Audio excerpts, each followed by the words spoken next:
Ce bilan culturel cette année est une déclaration à l'art, un concept qu'on peine à décrire mais qui nous rend tellement vivants.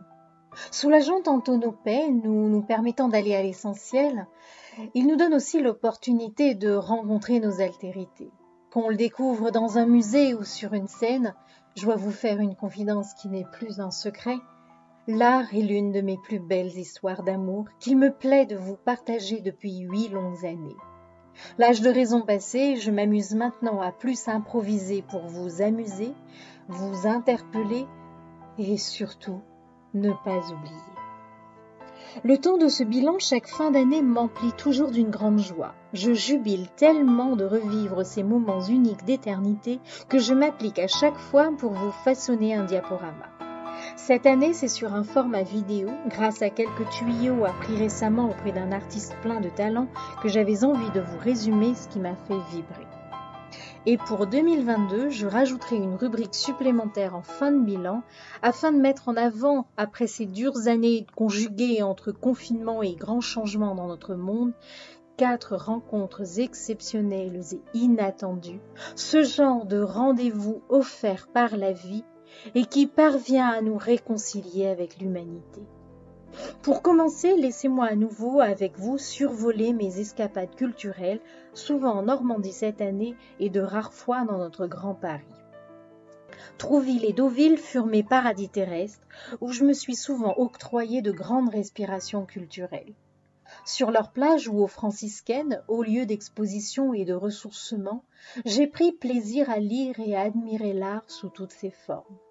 Il y a eu aussi les hauteurs de Granville, où la maison de Christian Dior et le musée d'art moderne ont su évader mes pensées à un moment où je sentais qu'il me fallait lâcher prise sur des événements inattendus qui s'imposaient dans ma destinée. Un passage à Nantes au printemps pour faire connaissance avec des slamis rencontrés virtuellement pendant les confinements et une halte apaisante au musée d'art s'est imposé. J'ai pu aussi cet été poursuivre ma route des maisons d'écrivains illustres et mon coup de cœur revient à celle de Léopoldine Hugo à Villequier. Un retour dans la capitale en passant par la boule a fini par m'enchanter. Sur les 12 mois de cette année, il y en a eu un complet de convalescence dans mon havre de paix. Les livres ont été présents pour faire voyager mes pensées vers d'autres horizons. Certains m'ont même amené à plus d'introspection. C'est aussi pendant cette période que j'ai contacté des pointures du slam, mon autre passion, afin de lancer le printemps digital du slam by Nadi pendant une semaine sur nos réseaux sociaux préférés et faire rayonner cet art oratoire. Un grand moment de bonheur pour moi que de mieux connaître des âmes et leurs secrets d'écriture qu'elles ont voulu me confier sur leurs textes qui me font souvent vibrer.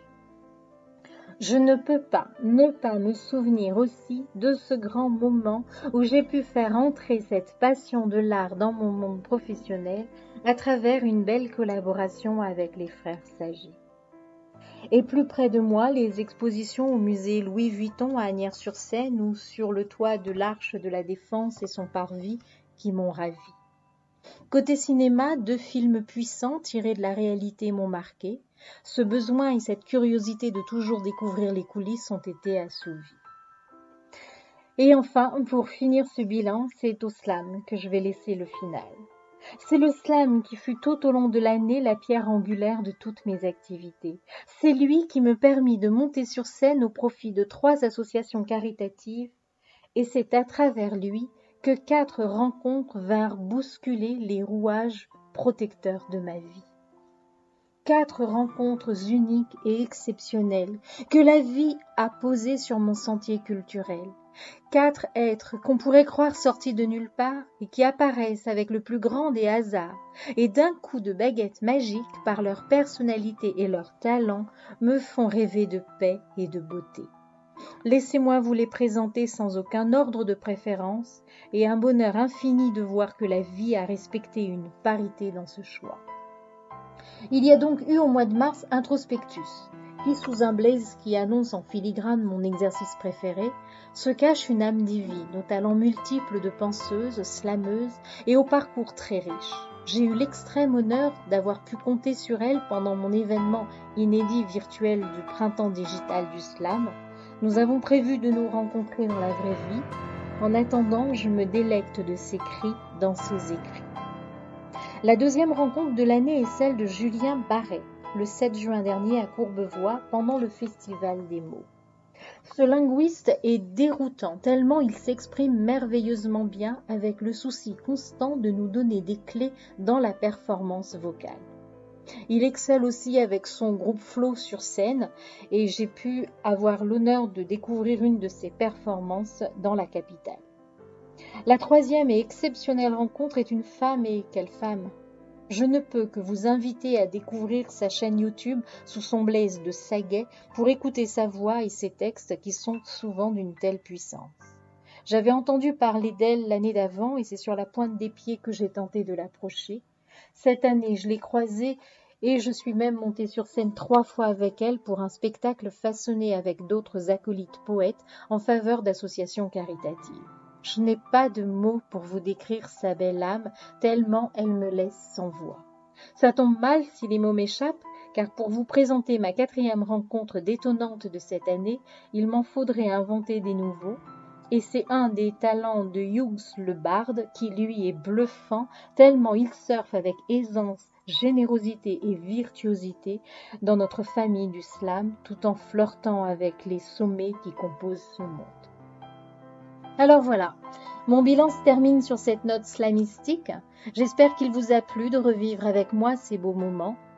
N'oubliez pas que l'art c'est aussi un public, car sans lui il n'est rien. Alors merci à vous pour tous vos gentils mots de retour sur mes publications et votre curiosité souvent à aller découvrir ce que je vous présente pour vous faire une idée par vous-même. Puis-je aussi vous avouer que je kiffe ces moments de débrief que vous me proposez une fois que vous êtes allé découvrir ce qui m'a fait vibrer. Alors rendez-vous l'an prochain, même période pour d'autres souvenirs culturels. Et d'ici là, portez-vous bien.